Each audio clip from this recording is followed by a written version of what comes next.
Captain Jake Morrison stood on the bridge of the Hughes Valiant watching the empty space beyond Earth's outer planets.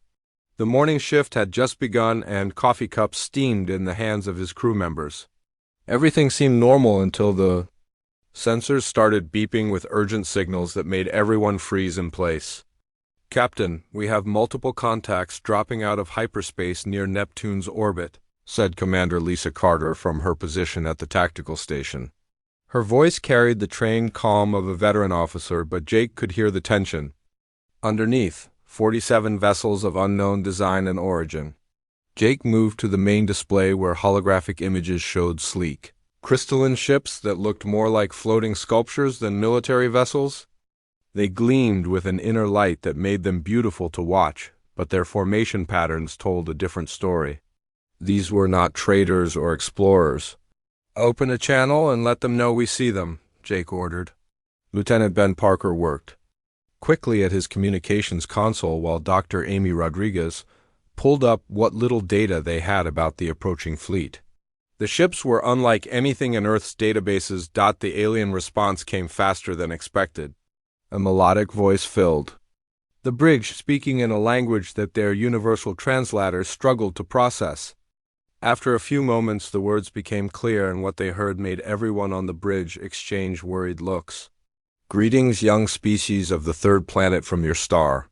We are the Zephyrian Administrative Fleet, and we come to offer guidance to your developing civilization. Your crude metal vessels and primitive nuclear propulsion systems show some promise, but you clearly require our wisdom and direction to achieve proper spacefaring status among the civilized worlds." Jake felt his jaw tighten at the condescending tone. The alien speaker continued without waiting for any response from Earth. "We have observed your recent expansion to nearby worlds and your attempts at interstellar exploration.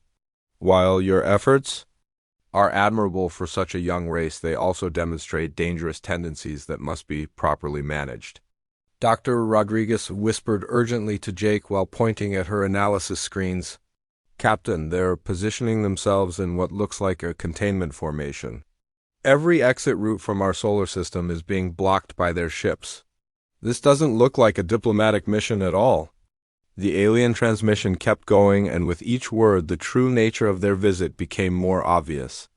"We understand that primitive species often resist proper guidance due to their limited understanding of galactic protocols. Therefore, we have brought sufficient administrative vessels to ensure your cooperation during this transition period." Commander Carter checked her weapon systems quietly while keeping her face neutral.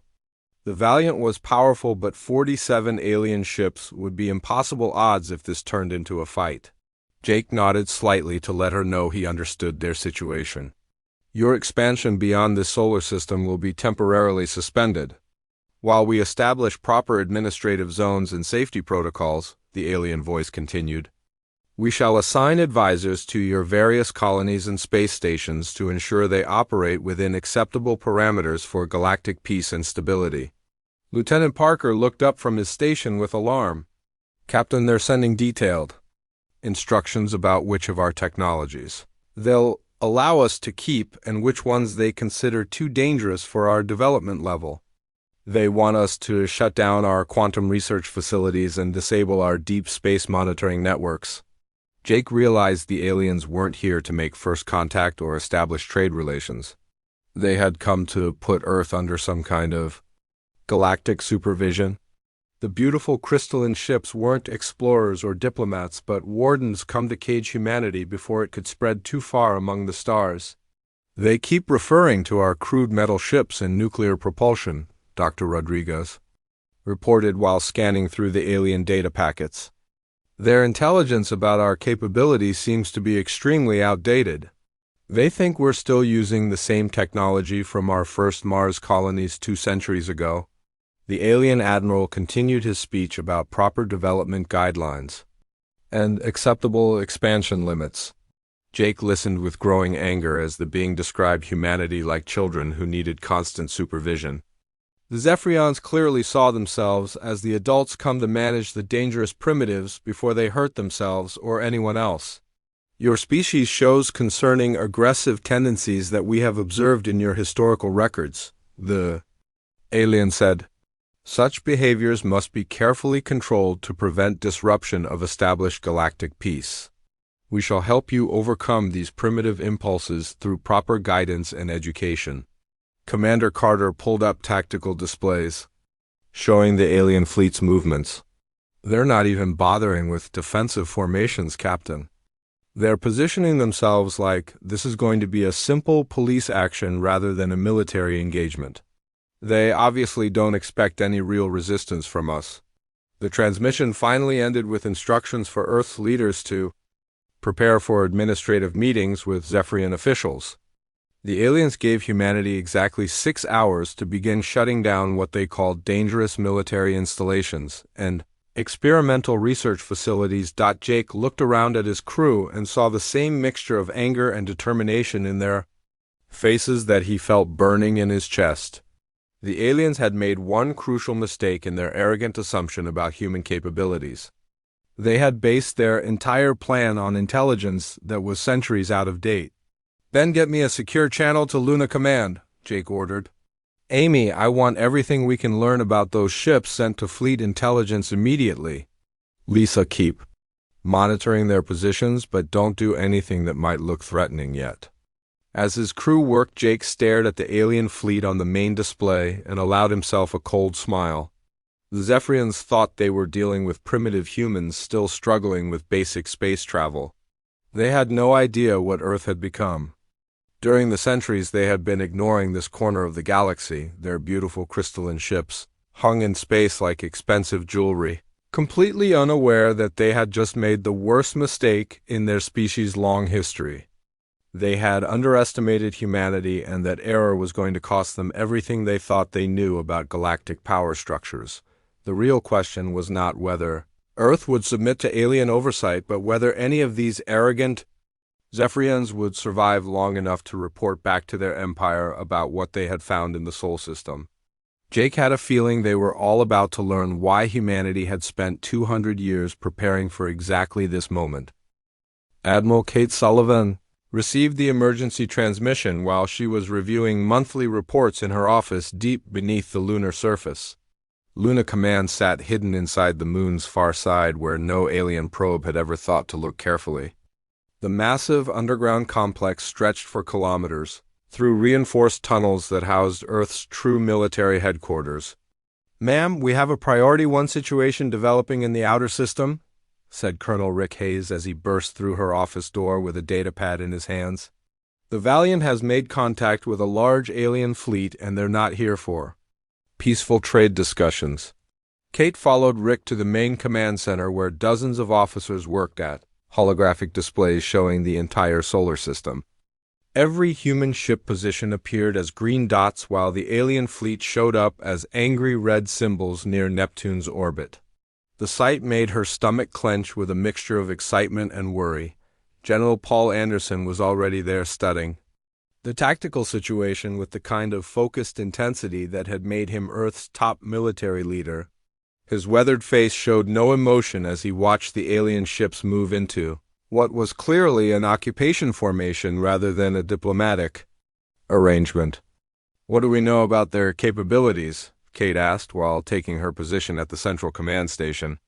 Major Helen Foster pulled up the intelligence reports that were streaming in from monitoring stations throughout the solar system.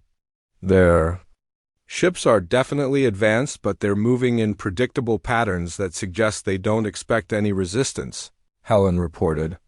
"Our deep space sensors show they're using some kind of crystalline hull construction that's probably strong against energy weapons but might be vulnerable to kinetic impacts." Dr. Carl Johnson had been analyzing the alien transmissions from his xenobiology lab, and his findings were both encouraging and disturbing. "Admiral, they're speaking to us like we're children who need constant supervision. Their entire approach suggests they see this as a simple administrative action rather than a potential military conflict." Kate studied the intelligence reports, while her mind raced through the implications of what was happening. The aliens had made their intentions clear, and those intentions involved putting Earth under some kind of galactic supervision that would end human independence forever. "Show me what they think they know about us," she ordered. The main display shifted to show intercepted alien data about Earth's military capabilities, and what she saw made her smile for the first time since the crisis began. The Zephyrian intelligence. Files were laughably outdated and completely wrong about human technological development. They showed chemical rockets as Earth's primary propulsion system and listed nuclear weapons as humanity's most advanced military technology. According to their records, Earth had barely achieved interplanetary travel and posed no threat to established galactic powers. They think we're still using the same primitive technology from our early Mars colonies, Pohl said with obvious satisfaction. Their last intelligence update about this system was over 2 centuries ago, and they never bothered to check on our progress since then. Rick pulled up Earth's actual military inventory, and the contrast was stunning. 17 Dreadnought class starships, each capable of destroying planets, sat hidden in various locations throughout the solar system. 43 heavy cruisers armed with plasma weapons and quantum torpedoes waited in concealed positions near major shipping lanes. We have over 200 destroyer-class vessels positioned around every inhabited world and space station, Helen reported, plus another 300 smaller ships including fighters and reconnaissance craft. The aliens have no idea they're already completely surrounded by forces they can't even detect. The Zephyrians were using scanning technology that couldn't penetrate Earth's advanced stealth systems. Every human warship remained invisible to their sensors, while Earth's intelligence networks monitored every alien communication and movement with perfect clarity. Dr. Johnson provided more details about alien psychology and tactics. They're broadcasting on frequencies that assume we're still using primitive radio communication systems. They don't even know we've been reading their encrypted military channels for the past several hours. Kate reviewed the positioning of Earth's hidden fleet and felt a surge of pride at what humanity had accomplished. 2 centuries of careful planning and technological development had created a military force that could challenge any threat from the galaxy. The aliens had just made the mistake of underestimating the species they had come to control. "What's our response time if we decide to engage?" she asked. Pohl consulted with his tactical staff before providing an answer that surprised even Kate with its efficiency. "Every major vessel can be in attack position within 30 minutes, he said. "Our distributed command structure means we can coordinate a system-wide assault without the aliens detecting any preparation activities." The beauty of Earth's military strategy was that it had been designed specifically for this kind of scenario. Humanity had always known that first contact might not be friendly and had spent generations preparing for exactly this situation. Hidden shipyards throughout the system had been building warships, while the rest of the galaxy ignored the primitive humans. Major Foster showed Kate the deployment options that were already being prepared by fleet commanders. The Leviathan can emerge from the asteroid belt and engage their main force while our cruiser squadrons hit them from multiple directions. Our fighter wings can eliminate any ships that try to escape and carry warning back to their empire. Kate looked around the command center at the faces of officers who had trained their entire careers for this moment. Earth's military had been built in secret and tested in countless simulations, but this would be their first real battle against an alien force that considered humanity inferior. "They want to treat us like children who need supervision," she said. Quietly.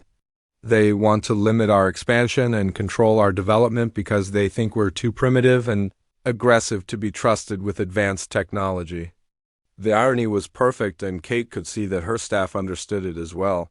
The Zephyrians had come to contain humanity's dangerous tendencies using their superior technology and galactic authority. Instead, they had revealed themselves to a species that had quietly become one of the most powerful military forces in the galaxy. "Prepare all fleets for immediate deployment," Kate ordered. "Send word to every ship commander that Operation Dawn Strike is now active." The aliens wanted to meet humanity's military capabilities, and we're going to give them exactly what they asked for. The UES Leviathan drifted silently through the asteroid belt like a metal mountain hiding among the rocks.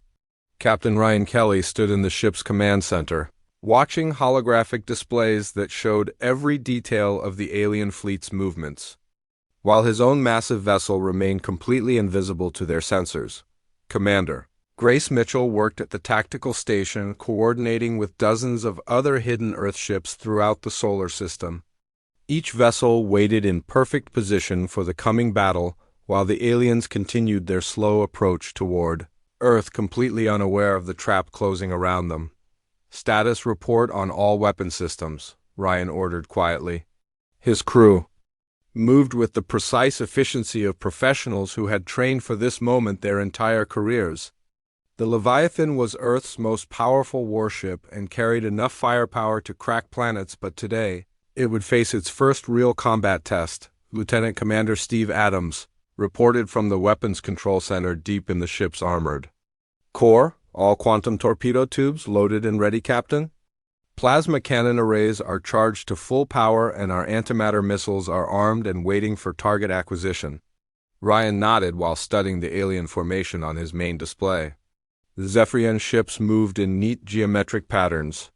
That would have been beautiful if they weren't clearly designed to surround and control Earth's space lanes. Their crystalline hulls caught starlight and threw it back in rainbow patterns that made them look more like art pieces than military vessels. "They're still broadcasting instructions about how we should prepare for their administrative oversight," Grace reported with obvious disgust in her voice. "The alien admiral keeps talking about proper development guidelines and acceptable expansion limits for primitive species like humanity." On the bridge of the UES Thunder, Captain Nick Thompson prepared his strike cruiser for the opening phase of Earth's counterattack. His ship was smaller than the Leviathan, but faster and equipped with experimental weapons that pushed the boundaries of human technology. Lieutenant Dana Brooks monitored the Thunder's antimatter weapon systems while keeping one eye on the alien fleet's positions. "Captain, their defensive screens are powered down to minimum levels. They're treating this like a routine police action rather than a potential military engagement." Nick smiled coldly at the alien overconfidence.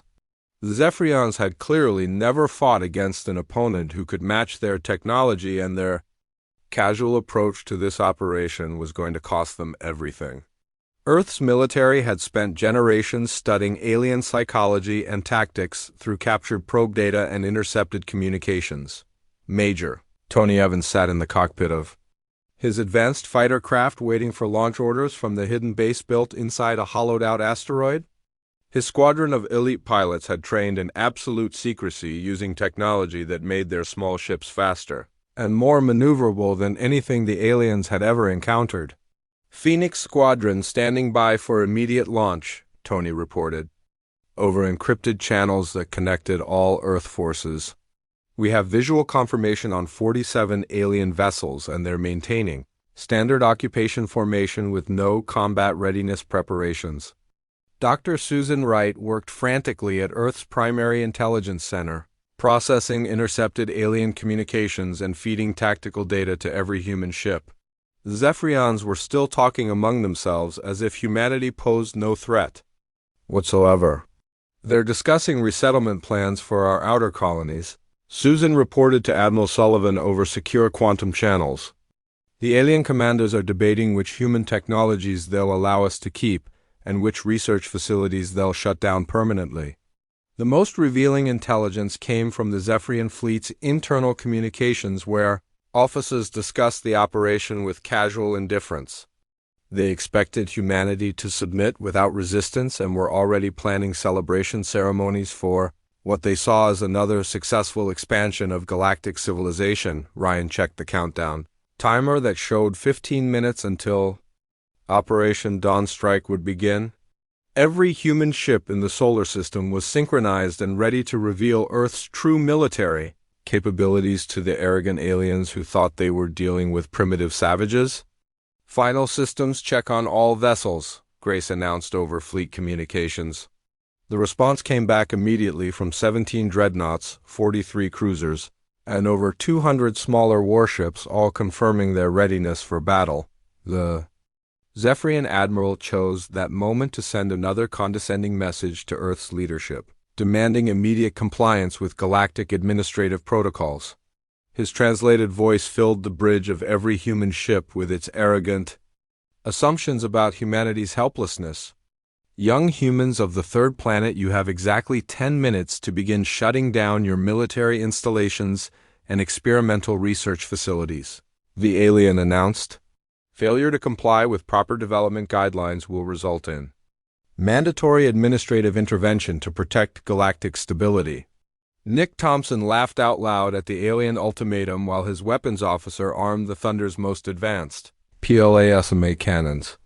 The crystalline ships were beautiful, but their elegant construction made them vulnerable to the kind of concentrated firepower that Earth's warships could deliver. Major Evans received confirmation that his fighter squadron was cleared for immediate launch. The small craft would emerge from hidden asteroid bases throughout the belt and demonstrate the kind of space superiority that humanity had quietly developed over the past 2 centuries. All pilots prepare for combat launch, Tony announced to his squadron. Remember, these aliens think we're primitives flying around in chemical rockets? Let's show them what Earth engineering can really do when we put our minds to military applications. The final minutes counted down while alien ships continued their stately approach toward Earth's inner system. The Zephyrians maintained their loose formation and relaxed defensive posture because their intelligence indicated that humanity lacked both the technology and the will to resist galactic authority. Ryan Kelly watched the timer reach its final seconds while every human warship in the solar system prepared to drop their stealth fields simultaneously. The aliens were about to learn that their young primitive species had grown far beyond their wildest expectations. All ships prepared to decloak on my mark.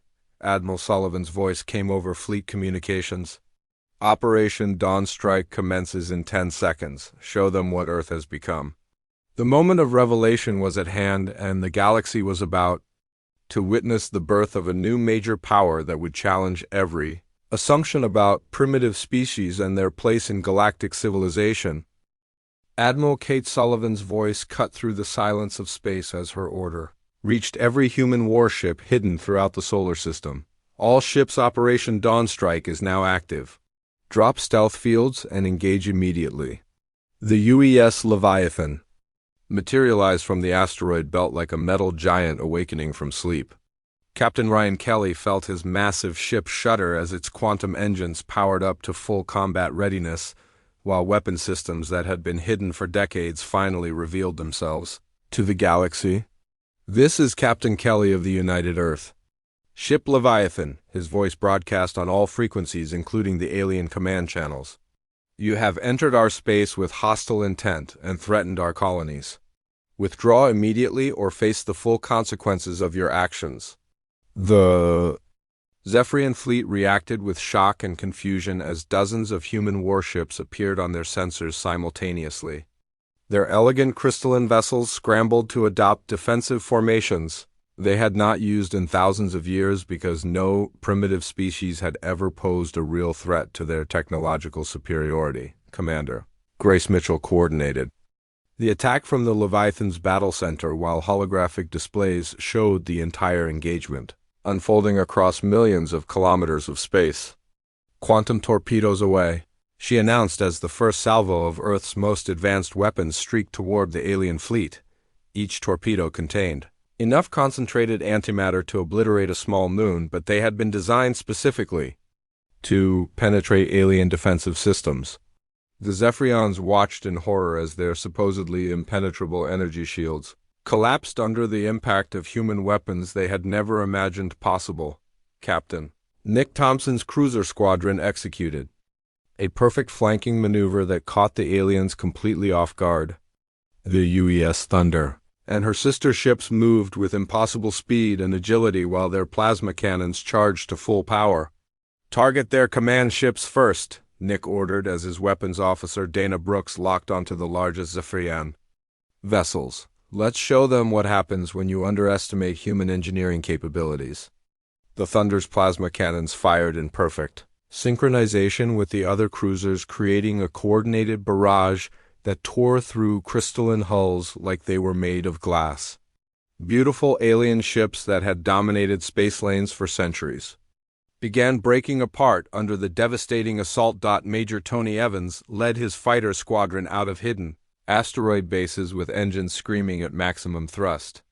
The small human craft danced between enemy fire with maneuvers that defied everything the aliens thought they knew about physics and spacecraft design. Phoenix Squadron engaging enemy escort vessels, Tony reported while his fighters swarmed around Zephyrian ships like angry insects. Their miniaturized quantum drives allowed impossible acceleration that no alien pilot could match or predict. The Zephyrian admiral, whose name translated as Seeker of New Worlds, broadcast desperate messages as his proud fleet crumbled around him. "This is impossible," his translator rendered his panicked words. "How do these primitive creatures possess such advanced military technology?" His command ship tried to retreat toward the edge of the system, but Captain Kelly had anticipated that. Response: the Leviathan's massive bulk moved to block the escape route while quantum torpedoes destroyed 2 more alien vessels trying to follow their admiral. "Our intelligence indicated they barely possessed nuclear propulsion," the alien admiral continued. His frantic transmissions. Their largest vessels were supposed to be crude chemical rockets incapable of real space combat. Dr. Susan Wright monitored the alien communications from Earth's intelligence center and could barely contain her satisfaction at their obvious shock and terror. The Zephyrians were discovering that their outdated information had led them into a military disaster of epic proportions. "Commander," Mitchell reported the battle status to Admiral Sullivan while Earth's forces pressed their devastating attack. 17 alien vessels destroyed or disabled. 23 more are attempting to retreat, but our destroyer squadrons are intercepting them at all system exit points. The remaining Zephyrian ships tried desperately to form defensive formations, but their crews had no experience with real combat against an equally advanced opponent. For thousands of years, they had relied on technological superiority to intimidate primitive species into submission without actual fighting. Lieutenant Brooks watched her targeting systems lock onto another alien cruiser while Captain Thompson maneuvered the Thunder for the killing shot. "Their hull composition makes them vulnerable to sustained plasma bombardment," she reported. "We're cutting through their armor like it's decorative rather than functional." Major Evans pursued fleeing alien fighters with ruthless efficiency, while his squadron demonstrated the kind of space combat training that Earth's military had perfected through decades of simulation and preparation. The human pilots had been ready for this day their entire careers. "Enemy fighters are no match for our maneuvering capabilities," Tony reported as another Zephyrian craft exploded under concentrated fire from his wing. "They fly like they've never been in a real dogfight before today." The truth was that the Zephyrian military had become soft and ceremonial after millennia of peace and easy victories over primitive opponents. Their ships were designed more for show than serious combat, while their crews lacked the hard experience that came from preparing for real warfare. Captain Kelly watched the alien admiral's command ship limp toward Neptune's orbit with multiple hull breaches and failing systems. "Leviathan to all ships, prepare to accept enemy surrender. Any vessel that continues firing will be destroyed without further warning." The Zephyrian response came quickly as ship after ship powered down their weapons and broadcast surrender signals on all frequencies. Their magnificent fleet had been reduced to scattered survivors in less than 30 minutes of actual combat.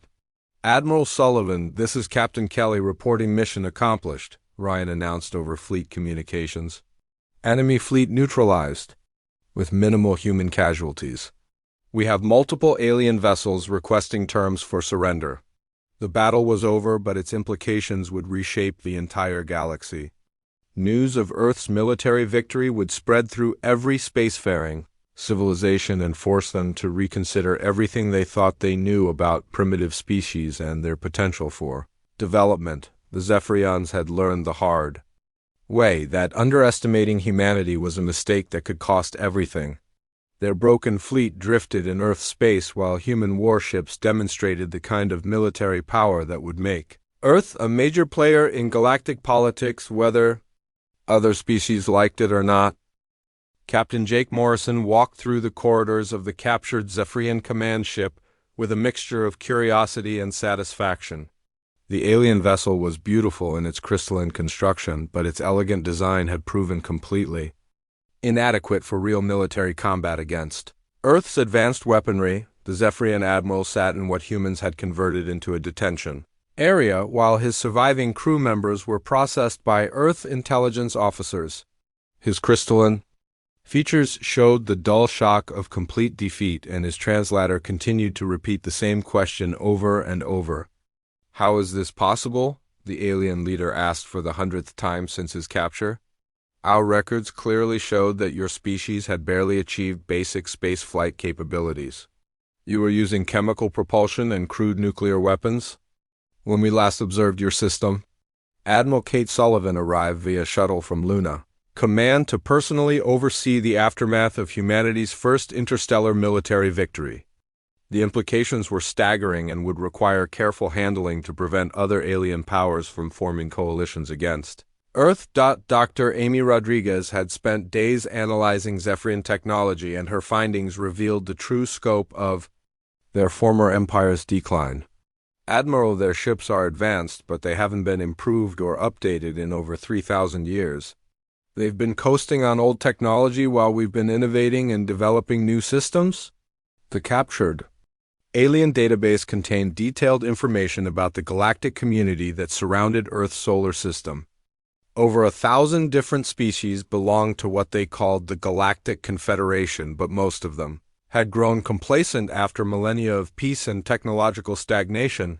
Colonel Rick Hayes reviewed the strategic intelligence with growing amazement at the opportunities that were opening for humanity. "These aliens rule through economic pressure and technological superiority, but they haven't fought a real war in thousands of years. Their military forces are more ceremonial than functional." The Zephyrian admiral finally began to speak more coherently as the shock of defeat wore off and was replaced by desperate curiosity about human capabilities. "We have dominated this region of space for over 50,000 years, he said through his translator. "No young species has ever possessed the technology to challenge established galactic powers." Captain Ryan Kelly joined the interrogation session and provided the answer that would reshape the aliens' understanding of human development. "You made the mistake of ignoring us for 2 centuries while we used that time to build, research, and prepare for exactly this kind of encounter." The truth was that humanity had never stopped advancing during the years when the aliens assumed Earth was still struggling with primitive technology. Hidden research facilities throughout the solar system had pushed the boundaries of physics, while secret shipyards constructed the most advanced military fleet the galaxy had ever seen. General Paul Anderson outlined Earth's new position to the captured aliens while simultaneously broadcasting the same message to every known spacefaring civilization through the Zephyrian communication networks. "This is General Anderson of the United Earth Defense Force addressing all members of the Galactic Confederation." His message continued with the kind of firm diplomacy that would establish humanity's place among the stars. "Earth will not accept containment, supervision, or administrative oversight from any external power. We are prepared to engage in peaceful trade and diplomatic relations with all species who approach us as equals." The final part of Earth's declaration carried an unmistakable warning that every alien government would understand. However, any attempts to restrict human expansion or impose developmental limitations will be met with the full military capabilities that you have just witnessed demonstrated against the Zephyrian fleet. Dr. Carl Johnson had been analyzing the political structures of galactic civilization, and his assessment explained why Earth's victory would have such far-reaching consequences. The entire Confederation operates on the assumption that older species are automatically superior to younger ones. Our military success here will force them to completely reconsider their fundamental beliefs about galactic hierarchy. Word of the battle spread through alien communication networks with incredible speed. Within weeks, diplomatic envoys from dozens of species began arriving in Earth's solar system with trade proposals and requests for mutual defense agreements. The Zephyrian Empire found itself in the humiliating position of seeking Earth's protection. against other species who now saw them as weakened and vulnerable. Admiral Sullivan could barely hide her amusement as she signed the treaty that made humanity's former enemies into their first alien protectorate, Major Helen Foster reported on. The changing strategic situation throughout the galaxy as intelligence networks brought news of shifting alliances and power structures. 17 different species have requested formal diplomatic relations with Earth. Another 23 have sent trade delegations, and 6 former Zephyrian colonies have declared independence. The irony was perfect and not lost on anyone in Earth's military command. The aliens had come to contain humanity because they saw Earth as too primitive and aggressive to be trusted with advanced technology. Instead, they had revealed themselves to a species that had secretly become one of the most powerful military forces in known space. Captain Morrison returned to the bridge of the UES Valiant, which had been designated as flagship of humanity's expanding deep space exploration fleet. As he looked out at the stars, he reflected on how completely the balance of galactic power had shifted in just a few short months. The Zephyrian admiral had finally accepted the reality of Earth's technological superiority, but continued to struggle with understanding how humanity had advanced so quickly.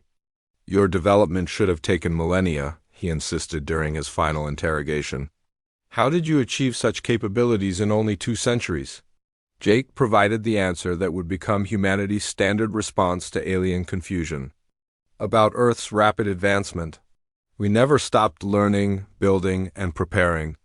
While you ignored us and assumed we would stay primitive forever, we were becoming everything you never expected us to become.